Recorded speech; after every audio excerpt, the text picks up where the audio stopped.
Cette vidéo ne sera pas là pour vous parler de l'art, mais de l'artiste. On ne va pas mentionner les millions d'albums vendus, ni la pluie de récompenses reçues, ni de ses perruques iconiques. Ce qui nous intéresse est de savoir ce qui se cache derrière tout ce succès. On va découvrir ensemble qui est vraiment Nicki Minaj et comment elle est passée de grande icône respectée de la musique à figure très problématique.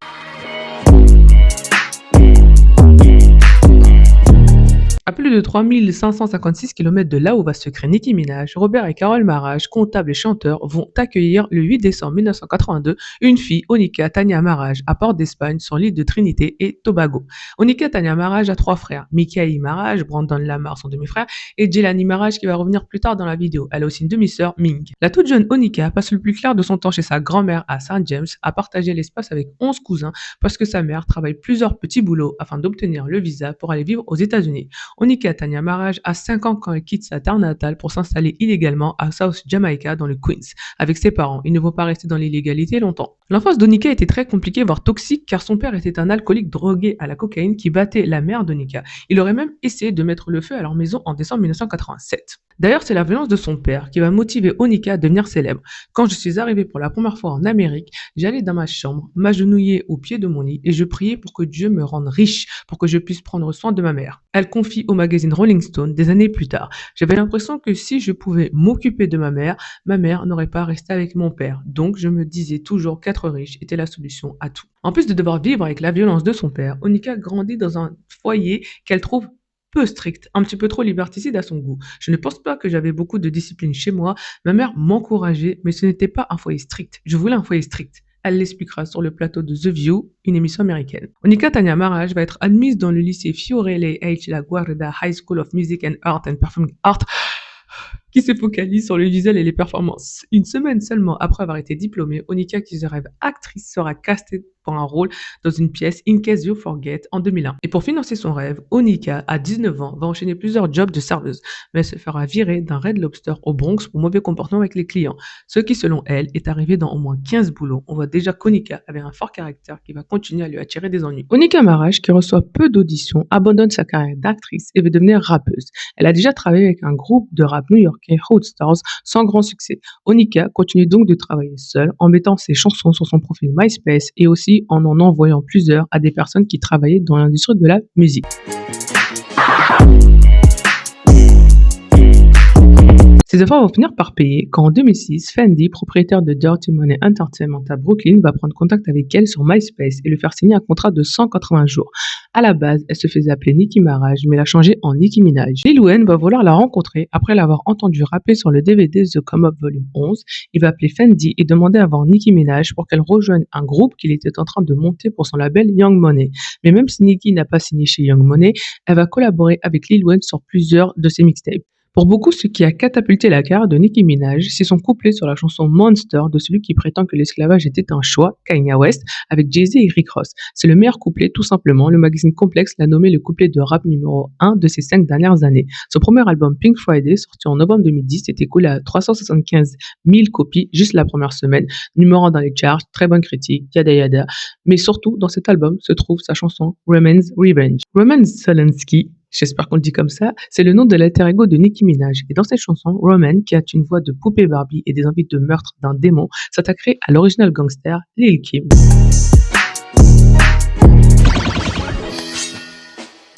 La friction entre les deux femmes aurait commencé depuis 2007, quand Nicki Minaj a publié sa première mixtape Playtime is Over. Les images de promotion de cette mixtape ressemblent énormément à la couverture de l'album de Lil Kim, Hardcore, sorti en 1996. Certains ont commencé à accuser Nicki de vouloir devenir la nouvelle Lil Kim, voire même la remplacer. C'est pour ça que la rumeur veut que ces photos soient le début de leur dispute. Les deux femmes se sont rencontrées pour la première fois dans les coulisses d'un concert de Lil Wayne en 2009. Nicki Minaj dit qu'elle est partie voir Lil Kim, lui aurait demandé si tout allait bien entre elles, et après ça, ils ont pris une photo. Ce que Lil Kim dément fermement, car si quelqu'un serait venu voir Lil Kim pour lui demander si tout va bien, elle aurait défoncé la personne. Le 23 novembre 2009, elles vont être toutes les deux en featuring sur une chanson de Birdman, Grinding Making Money, et vont expliquer qu'elles ne savaient pas que l'autre allait être présente sur la chanson. Reggie, un ami de Lil Kim, va attaquer Nicki en la traitant de copie de Lil Kim durant un concert. Lil Kim va en rajouter une couche en disant si tu ne payes pas hommage, alors F you. Nicki Minaj va se défendre durant une interview avec Angie Martinez. Ne te moque pas de moi, je te respecte et je t'aime. Je l'ai répété à maintes reprises dans toutes mes interviews. Et si ça ne te suffit pas, maman, c'est qu'il y a quelque chose de profondément ancré en toi. Quelque chose te tourmente à l'intérieur. C'est ton manque de confiance en toi qui te ronge. Ce n'est pas Nicki Minaj, c'est n'importe quelle fille qui cartonne. Elle reproche à Lil Kim d'être jalouse et conclut avec: je lui répondrai quand j'aurai vu sa musique sur le Billboard. Lil Kim va sortir sa mixtape Black Friday pour se moquer de Pink Friday et attaquer Nicki et Drake dans Lady Marmalade. Et enfin, dans une interview, Lil Kim est catégorique, elle et Nicki ne feront jamais la paix. Et ce bif entre ces deux grandes rappeuses est intéressant car Nicki Minaj va accuser Lil Kim de choses qu'elle va finir par faire elle-même. Ce ne sera pas la dernière embrouille de Nicki, elle va les collectionner durant toute sa carrière et la plus connue d'entre toutes ces embrouilles, c'est celle avec Cardi B. Belcalis Marlenis Almanzar est une rappeuse afro-caribéenne née à New York. Le nom Cardi B est un dérivé de Bacardi, une marque de rhum qui était son surnom. En 2017, elle sort la chanson Bodak Yellow, qui est une chanson que je kiffe et qui sera nommée par The Washington Post et Pitchfork la meilleure chanson de 2017. Et pendant que Bodak Yellow de Cardi B prend de l'ampleur, des tensions vont naître entre elle et Nicki Minaj. Selon les rumeurs, tout aurait commencé en mars 2017 quand le compte Twitter PopCrave a partagé des photos d'écran venant de Media Takeout où Nicki Minaj aurait, selon les allégations, liké un commentaire Instagram qui qualifie le freestyle de Cardi B de parole de. Après ça, Nicki Minaj a liké un tweet d'un fan qui a écrit que la capture d'écran était fausse. Ensuite, Cardi B a performé la chanson Unity avec Remy Ma durant une performance au Summer Jam. Et le gros problème, c'est que Nicki Minaj était en embrouille avec Remy Ma. Alors ces deux-là, ça fait des années qu'il y avait des petits trucs entre elles, mais c'est monté à un autre niveau quand Remy va sortir un diss track de 7 minutes où elle va parler des problèmes judiciaires de frères de Nicki, et nous aussi on va en parler, de la chirurgie esthétique de Nicki, de ses ghostwriters. Donc 2 mois après, Nicki Minaj va rapper sur la chanson No Flag. J'ai entendu que ses labels veulent créer une autre moi. Tout ce que tu as petite, c'est à cause de moi. Ce qui évidemment ne va pas faire taire les rumeurs, mais les faire parler encore plus. Nicki va assurer qu'elle a écrit ces paroles 2 mois avant et que ce n'était pas une réponse à la performance de Cardi B avec Remy Ma. Des fans de Nicki vont accuser Cardi B de copier le style et les manières de Nicki Minaj dans le clip de la chanson No Limit de G-Eazy en featuring avec Cardi B. Ce à quoi Nicki va répondre: je suis contente que vous l'ayez remarqué. Et donc, on en revient à la chanson Bodak Yellow qui va se retrouver numéro 1 du Billboard Hot 100, ce qui fera de Cardi B la première rappeuse solo à être numéro 1 des charts depuis Lauryn Hill en 1998. Nicki Minaj va la féliciter sur Twitter et Cardi B va remercier Nicki en ajoutant: ça me touche énormément venant de toi. Et là, on va arriver au pic de l'embrouille, ce qui l'a fait balancer du mauvais côté, la chanson Motorsport. Le groupe Migos l'a sortie en décembre 2017 en collaboration avec Nicki Minaj et Cardi B. On a même eu droit à un clip. Les fans de Cardi B vont dire que Nicki a attaqué Cardi et les fans de Nicki vont dire que c'est Cardi. Les rappeuses, elles, démentent, c'est juste des paroles, pas la réalité. Cardi dira dans une interview donnée à Complex: les gens veulent juste du drame et que les fans ne seraient même pas satisfaits si elle et Nicki s'embrassaient. Nicki va lui donner raison sur Twitter, son terrain de jeu préféré. Nicki Minaj a dû, selon elle, retirer le nom de Cardi B d'une de ses paroles et remplacer par Quavo, un des membres de Migos. Elle aurait dit que c'est le label de Cardi B, Atlantic Records, qui l'aurait demandé parce que Cardi le voulait. Nicki Minaj va aussi insister sur le fait que la chanson était déjà terminée quand Cardi B a été rajoutée, mais Cardi B dit que c'est le couplet de Nicki qui n'était pas fini quand Quavo a demandé à Cardi de rapper sur la chanson, ce que Quavo a confirmé.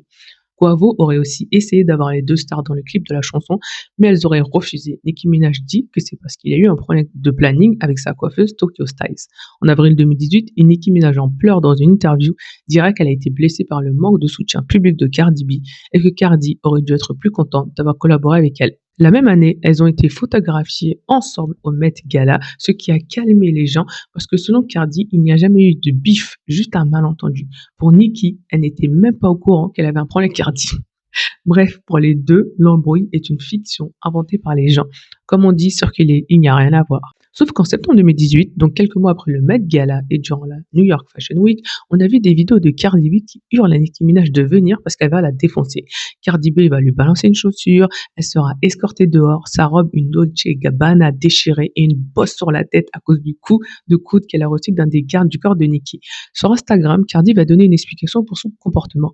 Lors de cette soirée, si elle a essayé de conner Nicki Minaj, c'est parce que Nicki a émis des commentaires à propos de ses capacités en tant que mère, mais aussi sur sa fille Culture, qui avait seulement 2 mois. Elle clame aussi que Nicki a voulu la saboter en mentant sur Cardi et en menaçant toute personne qui voulait travailler avec elle.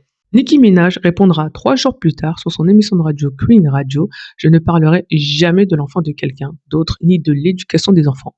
La bagarre du Harper's Bazaar a été une humiliation et aussi Cardi B est une truie dégueulasse dont la carrière a été boostée par pitié et pot de vin.» Et depuis, ça continue. Elles ne font que s'attaquer sur les réseaux, par interview, accusant l'une de parler sur l'autre. D'ailleurs, Cardi va reconnaître que leur bagarre a été mauvais pour ses affaires parce que ça a détourné l'attention des gens de sa musique. On est en 2026 et leur dernier échange date de septembre 2025 sur Twitter, où Nicki s'est moquée du prix du nouvel album de Cardi en promo à 4,99$ sur iTunes. Elle s'est moquée des paroles de Cardi B, a fait générer via intelligence artificielle des photos de Cardi B, l'accuse d'avoir le papillomavirus et de se faire de la chirurgie pour lui ressembler. Je n'arrive pas à croire qu'on perd de l'eau potable pour tout ça, mais bon, c'est pas grave. Donc évidemment, Cardi B lui a répondu en se moquant de son mari Kenneth Petty, qui est un délinquant sexuel fiché, on va revenir dessus, de son frère Dylan Maraj, condamné à 25 ans de prison pour viol, on va y revenir aussi. Cardi B va l'accuser de plein d'autres choses, dont prendre de la drogue, avoir des problèmes de fertilité. Et les choses vont aller encore plus loin quand Nicki Minaj va appeler la fille de Cardi B Culture Vulture et dire qu'elle est moche et que Nicki veut lui remettre les dents en place. Ce n'est pas fini, parce qu'elle va s'attaquer à la deuxième fille de Cardi B, Blossom, en la qualifiant de singe et de cafard, un asile à ciel ouvert. Cardi B, qui va rendre dent pour dent, va appeler le fils de Nicki Minaj, connu sous le nom de Papa Bear, d'être un attardé, que selon les allégations, la consommation de Nicki a fait de Papa Bear un enfant non verbal et que sa couleur préférée était sec. Elle dira que Nicki a été diagnostiquée schizophrène et bipolaire. Nicki Minaj va appeler un boycott de toutes les entreprises qui travaillent avec Cardi B à cause de ses remarques dégoûtantes sur les enfants. Sauf que c'est l'hôpital qui se fout de la charité. Les deux ont été horribles à parler d'êtres innocents qui n'avaient rien à voir dans leurs histoires. Nicki Minaj a demandé pardon à Culture, toujours sur Twitter, parce que Culture est innocente et ne mérite pas ça. Cardi a adressé une lettre à Nicki pour lui dire de se faire soigner, que c'était la dernière fois qu'elle interagissait avec elle, et aussi, elle a demandé pardon à Papa Bear. On a aussi eu l'embrouille avec Megan Thee Stallion qui a fait du bruit, sachant que les deux étaient amis à la base. De ce que l'on sait, l'embrouille a commencé quand Megan Thee Stallion a sorti son single Heath, où elle dit ils sont pas fâchés contre moi, elles sont fâchées contre la loi Megan. La loi Megan est une loi qui oblige les autorités chargées de l'application de la loi à mettre à la disposition du public des informations concernant les délinquants sexuels enregistrés. Donc Nicki Minaj, qui est mariée avec un délinquant sexuel, aurait pris la mouche et a commencé une vendetta contre Megan Thee Stallion. Ça a commencé avec une série de tweets, je vous ai dit ça se passe toujours sur Twitter avec elle, et après elle a combiné ces tweets, on a fait une chanson Bigfoot, parce que comme Megan est grande, elle a de grands pieds. Qu'est-ce que c'est drôle. D'ailleurs, la chanson est un flop total. Le pire dans tout ça, et à la différence avec les autres, c'est que Megan Thee Stallion n'a jamais vraiment calculé Nicki. Elle ne lui a pas répondu sur les réseaux sociaux, n'a pas parlé de l'affaire dans les interviews, rien. Alors, j'ai trouvé une liste de toutes les personnes avec qui Nicki a eu une embrouille. Je vous fais un résumé, évidemment. Doja Cat, Latto, sachant que Latto était une très grande fan de Nicki. Queen Latifah, Missy Elliott, Azandol, City Girls, Beyoncé, Za, SZA, Doechii, Mariah Carey, Demi Lovato. Une chose qu'on reproche à Nicki, c'est les mêmes choses qu'elle reproche à Lil Kim, que Lil Kim était jalouse de voir des artistes réussir, et c'est exactement le même schéma que Nicki, qui va avoir cette tendance à créer des problèmes avec des nouvelles artistes ou des artistes qui réussissent mieux qu'elle. Donc pour les gens en tout cas, c'est purement de la jalousie. Le pire, c'est que dans cette liste, certaines de ces personnes étaient des fans de Nicki. Sa cible préférée, c'est Jay-Z. Elle accuse beaucoup Rick Nation pour ses problèmes. Plus récemment, elle a qualifié Jay-Z d'être un prédateur, de faire des rituels sataniques. Elle met aussi les démocrates dans le même sac. Sauf que le problème, c'est que c'est pas ce qu'elle dit par rapport à Jay-Z, sur qui je compte faire une vidéo, parce que le mec est archi problématique aussi. Déjà, juste sa relation avec Beyoncé, mais c'est que Nicki Minaj fait preuve d'hypocrisie. Elle a toujours soutenu des prédateurs sexuels, elle en a même épousé un, et le président qu'elle aime tant, c'est le pire d'entre eux.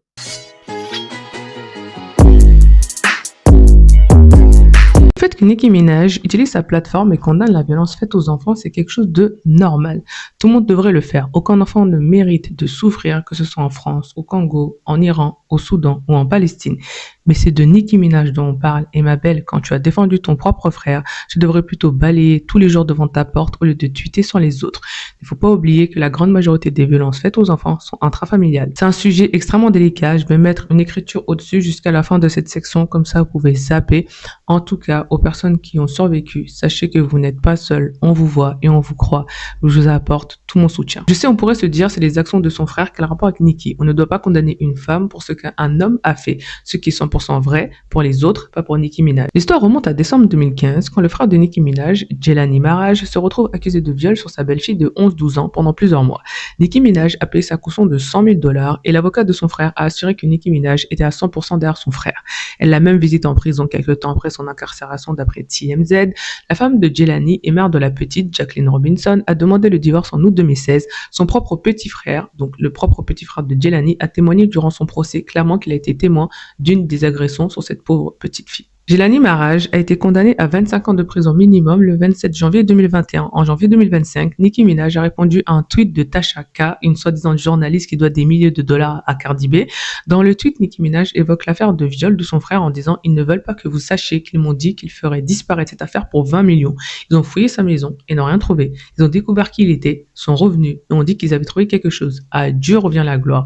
Ce qui se fait dans le noir. C'est pour ça qu'elle, Jacqueline Robinson et eux sont maudits. » On va inspirer, expirer parce que c'est tellement une dinguerie de dire ça quand les preuves qui ont fait enfermer son frère ont été trouvées sur le bas de pyjama de la victime, le propre témoignage d'un de leurs frères et plein d'autres preuves accablantes en plus du récit de la petite fille. Après la condamnation, il aurait été dit que Nicki Minaj se serait éloignée de son frère et le peu de soutien qu'elle a montré était pour le bien-être de sa mère Carole, sauf que ce n'est pas vraiment le cas et ça ne l'a pas empêché d'épouser un criminel sexuel et même pire que ça, intimider et menacer les victimes de son mari. Revenons un peu en arrière. Nicki Minaj et Kenneth Petty se connaissent depuis plusieurs années. Ils ont grandi ensemble dans le Queens. Elle officialise leur relation en décembre 2018, alors qu'elle a été condamnée à 4 ans et demi de prison pour un viol commis avec une arme en 1994 et à 7 ans de prison pour un homicide en 2002. Mais ça ne va pas empêcher Nicki de l'épouser en octobre 2019 et avoir un enfant le 30 septembre 2020.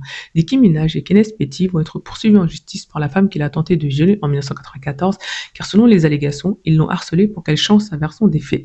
Quand elle avait 16 ans, elle a été attaquée avec un couteau par Petty, qui a été arrêté sur des soupçons de viol et appelé des coupables pour tentative de viol, ce qui l'a conduit en prison pour 4 ans et demi. La victime accuse Nicki Minaj d'avoir appelé sa famille et menti à ses followers sur ses réseaux concernant l'incident. Nicki Minaj lui aurait aussi offert $500 000 pour qu'elle arrête de parler de cette histoire. Ce harcèlement aurait débuté quand Kenneth Petty, le mari, a été arrêté en mars 2020 pour ne pas s'être enregistré en tant que criminel sexuel en Californie. Selon les allégations, la victime a été contactée par un ami d'enfance qui aurait servi d'intermédiaire entre elle et Nicki Minaj. Donc Nicki aurait offert de faire venir la victime et sa famille à Los Angeles et lui aurait proposé de l'aide.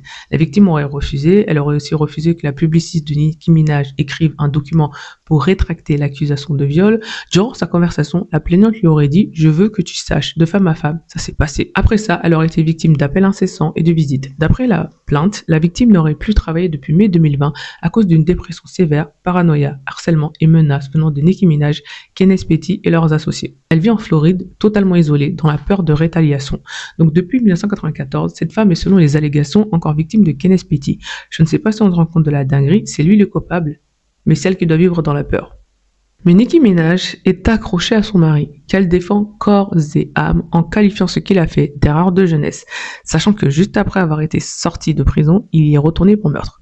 Dieu merci que toutes nos erreurs de jeunesse ne soient pas tentative de viol et meurtre. Elle a aussi attaqué Wendy Williams, une animatrice télé, quand elle a mis sur le tapis le fait que Kenneth était un délinquant sexuel en plus d'être un meurtrier.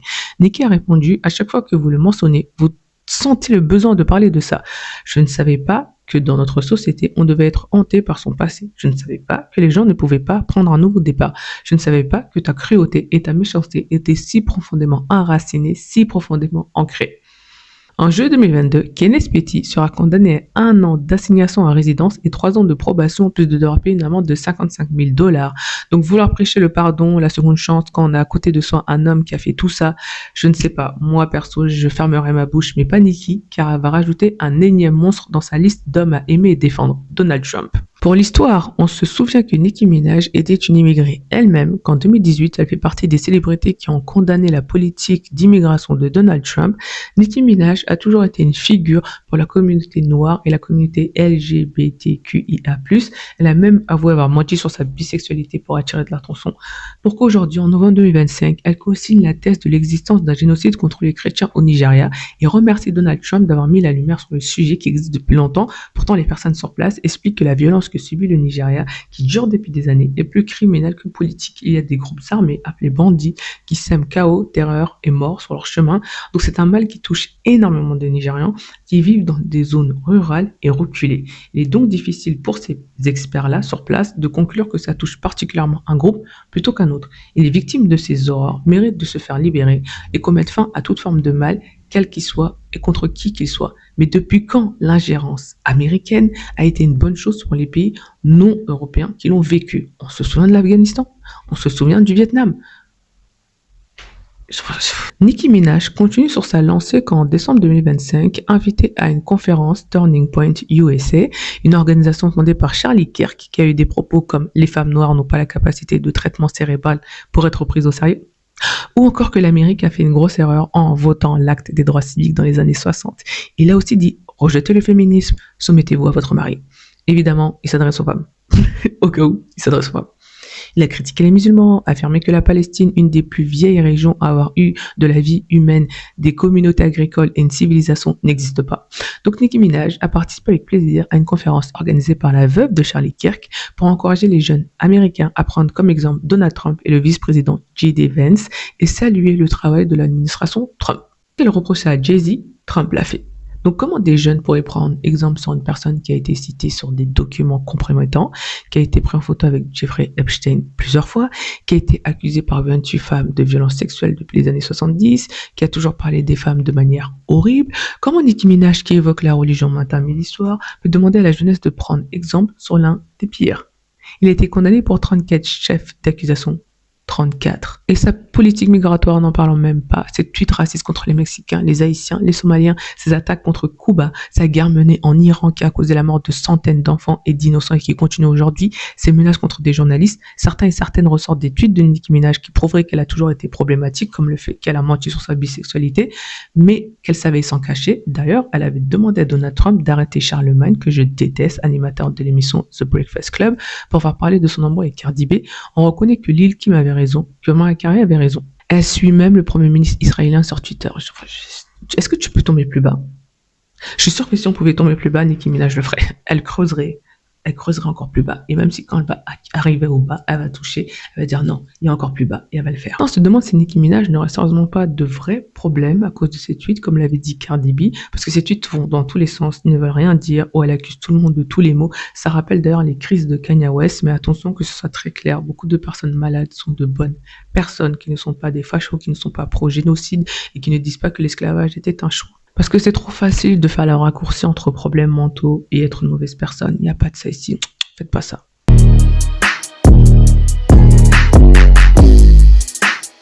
Et aujourd'hui, à part ses fans qui ne veulent jamais se remettre en question, qui la soutiennent dans absolument tout ce qu'elle fait, le bien comme le mal, Nicki Minaj est vue comme une grande artiste qui a très mal fini. Et toi, qu'est-ce que tu en penses? Voilà pour la vidéo du jour sur Nicki Minaj. Je sais que je prends un grand risque en la faisant parce que ces idolâtres de fans sont effrayants. Priez pour moi.